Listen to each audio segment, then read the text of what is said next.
you believe everything happens for a reason? Yes. Everything? I think it was 2003 that you and I first met, and it was, and I was just thinking about this earlier today. It was the first record, To Paint the Picture for You. Bye Bye Boyfriend is being spun everywhere. At the time I was with MTV, we were playing the video all the time.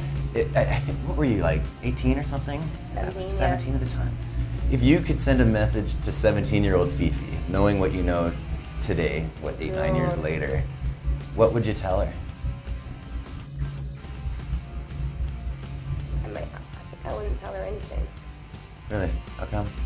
Because if she didn't go through all the crap, she wouldn't be able to be me now.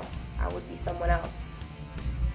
And I would think I would know it all, and I wouldn't have dealt with all the heartache, and wouldn't make, you know what I mean? Like, you need to go through those things in order to be a better person. So I wouldn't tell her anything. I would just say, get ready.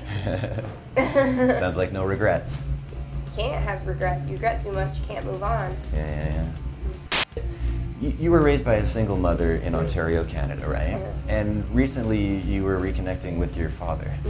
Do you mind sharing a little bit about that experience? Yeah, for sure. My dad, just not in my life for me growing up, through my life. And I kind of wrote about it on the first album, Unforgive Him. I was really mad at him for not being around, I think.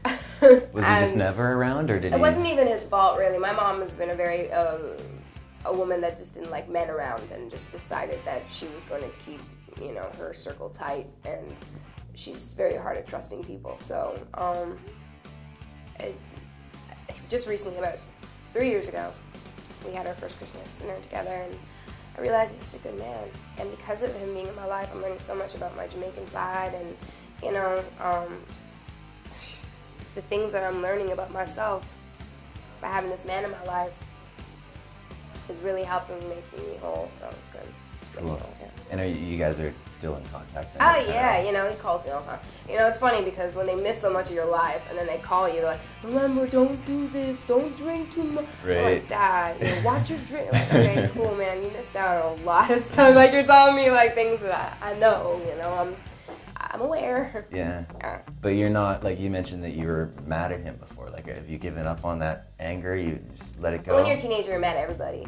Right. You're mad at the world, So, I mean, I've realized that doesn't really help, but you can't realize those things until you get through them. And just like I told you, I wouldn't tell my younger, or a 17-year-old version of me again, anything, because you have to deal with that crap.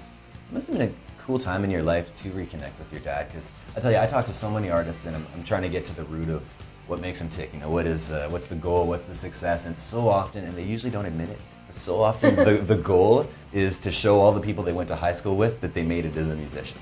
Yeah, it's so funny. That drives a lot of people. That's not what drives me, really. I think I only just make music because I love it, and I don't know what I'd do without it. So. Well, thank you so much for doing that. Thank you. I really appreciate it, and good luck with the rest of your trip. Yeah, thank you so much.